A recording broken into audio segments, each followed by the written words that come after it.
aí por fim foi ceifada. Assim a gente também. A gente passa por várias fases também no Evangelho do Senhor, no reino de Deus.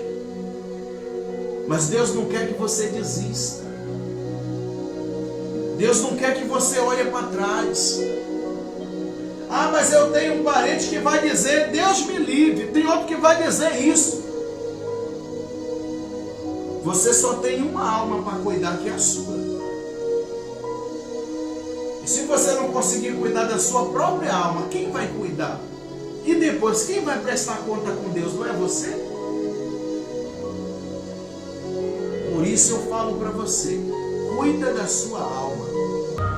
Boa noite, a paz do Senhor Jesus, glória a Deus. Vamos orar, adorar a presença do Senhor, a presença do Senhor Jesus Cristo. Está escrito aqui em Marcos, capítulo de número 4, a partir do versículo 26, a parábola da semente. Depois eu quero que você marque também, lá no livro de Zacarias, capítulo 1,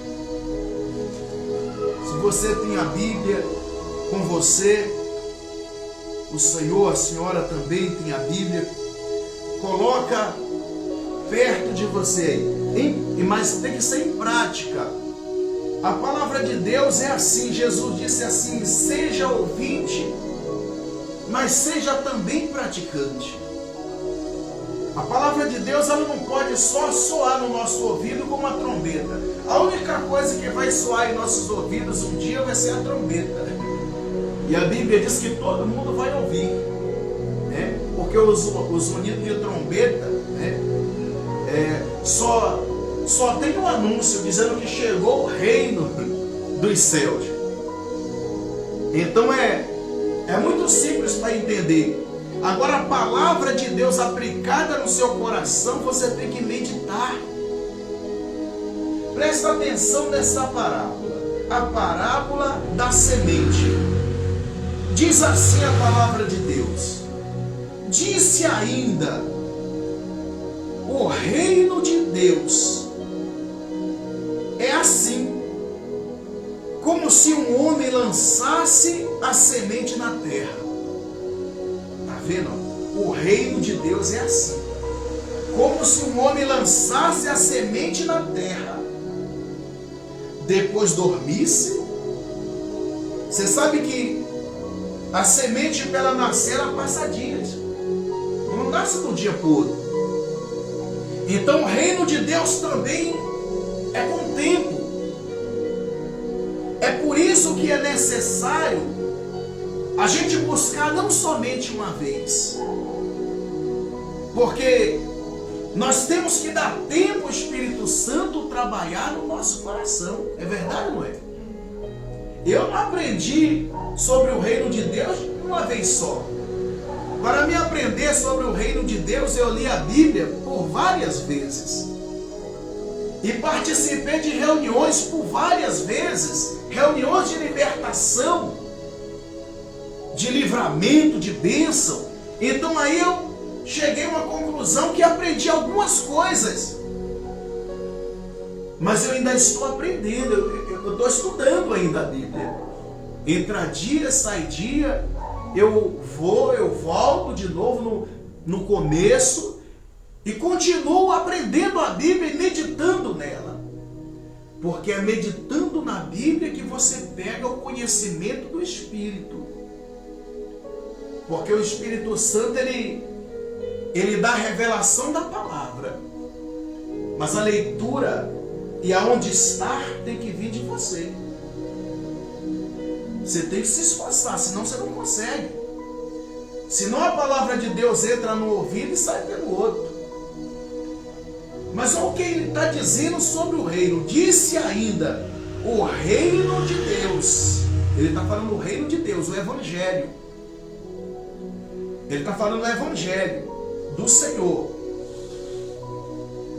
O reino de Deus é assim como um homem lançou uma semente na terra.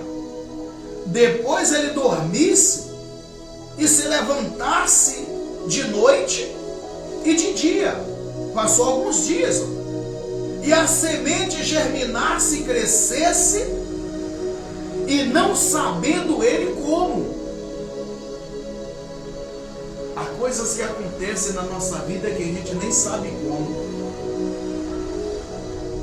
Há situações que acontecem na nossa vida que a gente não consegue entender, não consegue compreender. Porque as coisas de Deus são inexplicáveis. Mas elas se cumprem. Quando você acredita, quando você leva a sério, quando você passa a alimentar aquilo que foi semeado no seu coração. E ali você recebe a presença de Deus e recebe também o reino de Deus. E o reino de Deus vem com o quê? O reino de Deus, ele vem com saúde. O reino de Deus, ele vem com libertação. O reino de Deus, ele vem com prosperidade. Por quê? Porque você deu tempo ao Espírito Santo cuidar de você. Porque Jesus disse, eu vou, mas eu deixarei contigo o meu Espírito, não vou te deixar órfão. Amém. Você não vai ficar sem pai. Eu vou deixar o meu Espírito aqui para cuidar de você, meu filho. E ele deixou. Só que o Espírito Santo, ele não se alimenta do que nós falamos. Não, o Espírito Santo se alimenta da palavra de Deus. Que não é algo que nós falamos, é algo que ele mesmo fala, ele mesmo ouve, e ele mesmo se sustenta e sustenta também você. Porque convém que o Espírito esteja assim com a alma. Quando Deus falou lá em Ezequiel, te tirarei da sepultura e porei em vós o meu Espírito. Ele estava dizendo, eu vou colocar um Espírito junto com a sua alma para passar a cuidar dela. Se o Espírito Santo não tiver coladinho assim com a alma, né? Se não tiver coladinho com a alma se perde. Porque se te fura o braço ou a mão, a dor que você sente é na carne ou é na alma? A dor é na alma. A carne não sente dor. A carne não sente dor. É tanto que quando você dá uma anestesia na pessoa, ali está o corpo anestesiado, não está? Paralisou. Ela paralisou, ela adormeceu. A alma está onde? A alma está dormindo, está descansando. Ela paralisou. Então o que é que acontece? Ela não sente dor. Você pode futucar qualquer lugar do corpo dela, não vai sentir dor. Porque ela está como se tivesse morta ali. A alma não está ali para sentir a dor. Não está ali para gritar. Mas ela está como se estivesse dormindo. Quando você dorme, a sua alma trabalha. E quando você desperta e você ora, a tua alma descansa. Então o melhor alimento para a tua alma é deixar ela ouvir a palavra santa do Senhor, através do Espírito. Quando Deus falou ali através da boca de Paulo, dizendo, o próprio Espírito testifica com o nosso Espírito que somos filhos de Deus. Ele disse certo. Só que quando nós saímos da presença de Deus, Deus fica esperando e fica preocupado. Olha a preocupação de Deus no livro de Zacarias, no capítulo 1. Olha a preocupação de Deus com o homem. Olha a preocupação de Deus com o homem aqui, ó. Disse assim, ó.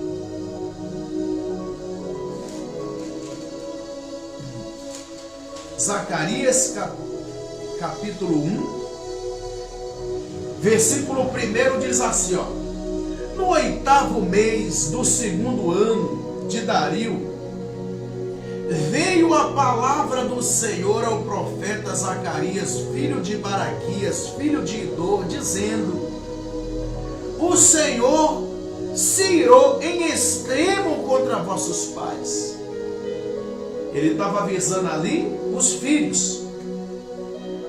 O Senhor se irou em extremo com os vossos pais, porque os vossos pais se afastaram dos meus caminhos. O Senhor dos exércitos, ele se irou em extremo, ele ficou irado, indignado, como se dissesse: o que foi que eu fiz para aqueles homens, para que eles se afastassem de mim?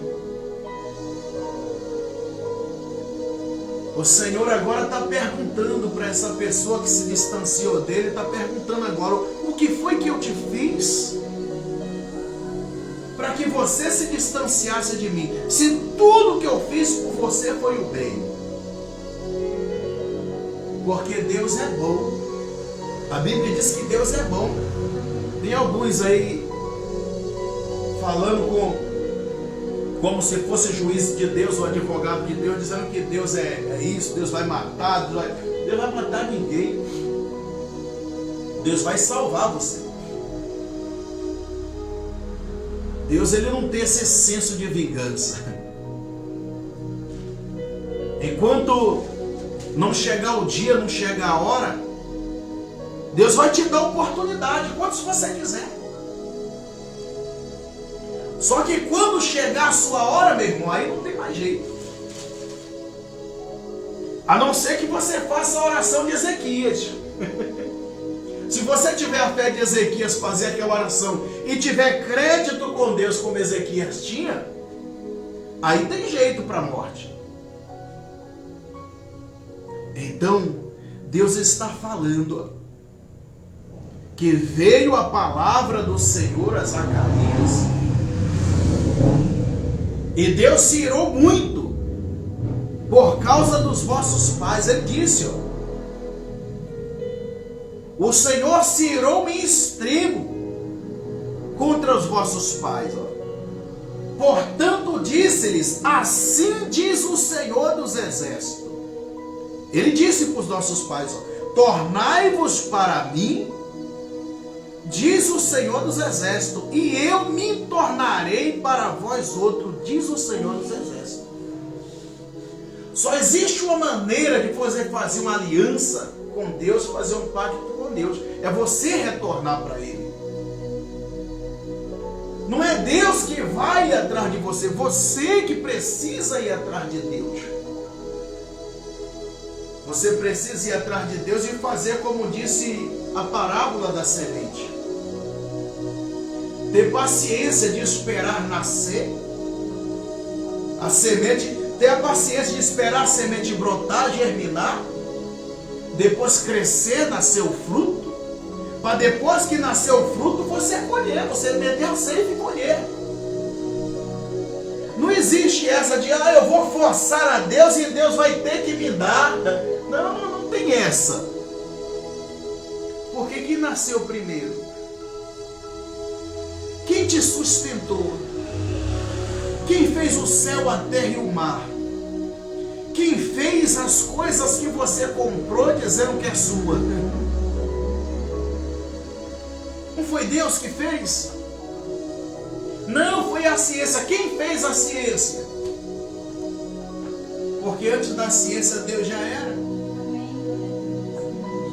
Então, nós temos que baixar a guarda e dizer: Senhor, eu concordo com esta palavra, eu aceito no meu coração.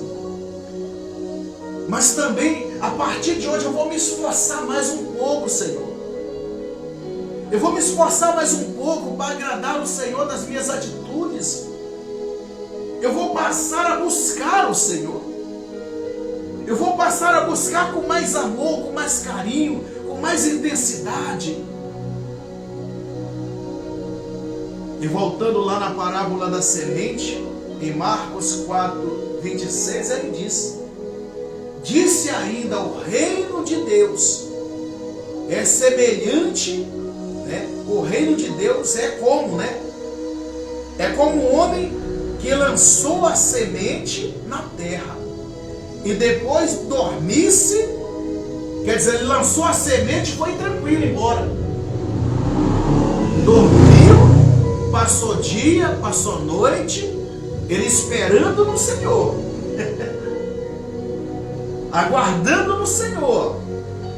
Passou dia, passou noite, a semente germinasse, crescesse, não sabendo ele como. Ele nem sabendo como. Como foi que a semente cresceu, nasceu, germinou e deu fruto? Eu não sei. Você não sabe. Porque isso é ciência de Deus. A ciência pode até tentar explicar, não é o calor atmosférico que bate lá com a camada de ozônio, que não sei o quê, que bebê. Vai falar um monte de coisa e não vai conseguir explicar por que a semente primeiro apodrece para depois nascer. Quem vai explicar um negócio desse? O corpo do homem, quando apodrece, nasce o quê? Nasce nada. O animal morre ali, nasce o quê? Não nasce nada, mas a semente, ela é plantada na terra, ela morre e nasce.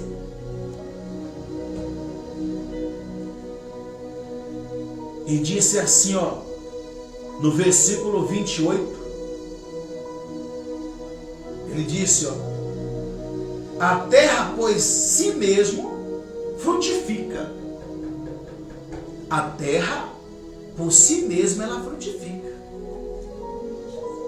Aí vem aquela passagem lá de Adão e Eva, que Deus colocou lá, Adão e Eva no paraíso, e deixou a terra para nascer semente e o orvalho para regar. E hoje em dia, se não chover, não nasce nada. Anteriormente até o orvalho fazia nascer, não é?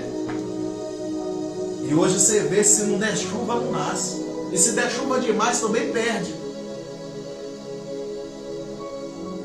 É a ciência de Deus, é o mistério de Deus. Mas ele está falando,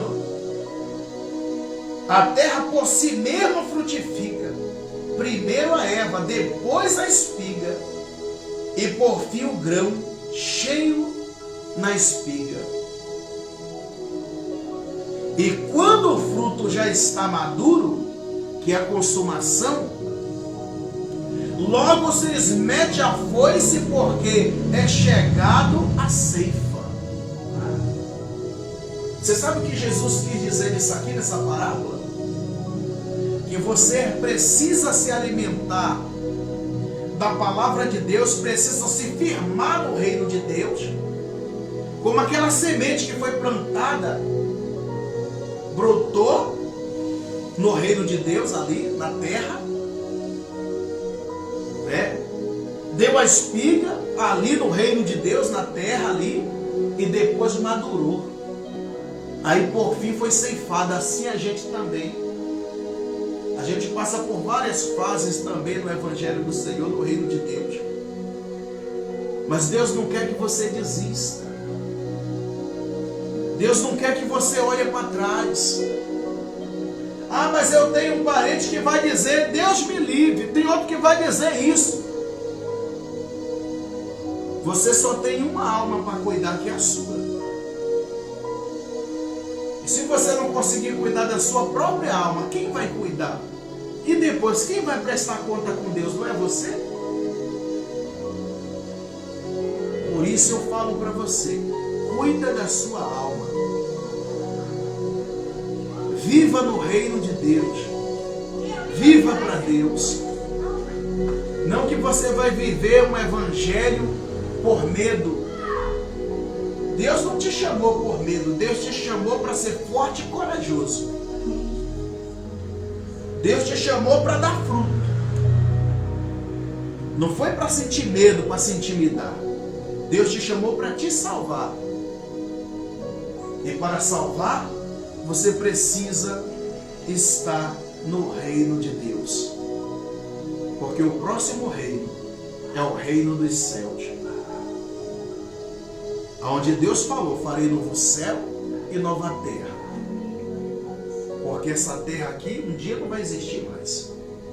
As características você vê pelo tempo agora.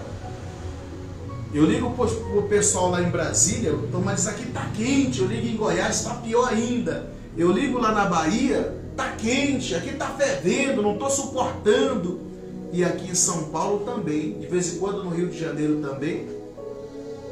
Entendeu? Então o que acontece? As características do tempo não enganam a gente. Mas Deus falou. Está escrito sobre isso. A nossa fé, a nossa esperança tem que ser no reino de Deus. Tem que ser no arrebatamento de almas. Amém? Mas nem por isso você pode deixar de trabalhar aqui nessa terra, viver uma vida abençoada, comer o melhor dessa terra, porque Deus preparou para você. Nem por isso você vai sair por aí vendendo tudo e dizendo, eu vou dispensar porque o reino de Deus está chegando. Não faça essa loucura não. Não cometa essa loucura não. Porque vai ter gente querendo cauterizar a sua mente, dizendo, faça assim porque já é fim do tempo mesmo. E a Bíblia diz para você tomar cuidado com os aproveitadores. Amém? Vamos viver a fé, mas viver uma fé com sabedoria, com inteligência. Porque Deus te deu inteligência. Deus te deu sabedoria. Amém? Você compreendeu a parábola? Compreendeu a mensagem? Vamos praticar o reino de Deus e esperar, a nossa vez de glorificar Jesus. Talvez você alcance o arrebatamento, mas talvez não. Talvez você vai para o seio de Abraão descansar, ser consolado por ele lá, antes, ou eu mesmo. Então, mas assim nós temos que estar preparados todos os dias da nossa vida. Limpai o nosso coração. Amém? Vamos limpar o coração e fazer a vontade de Deus, se alimentar da palavra, porque foi assim que Deus mandou a gente fazer.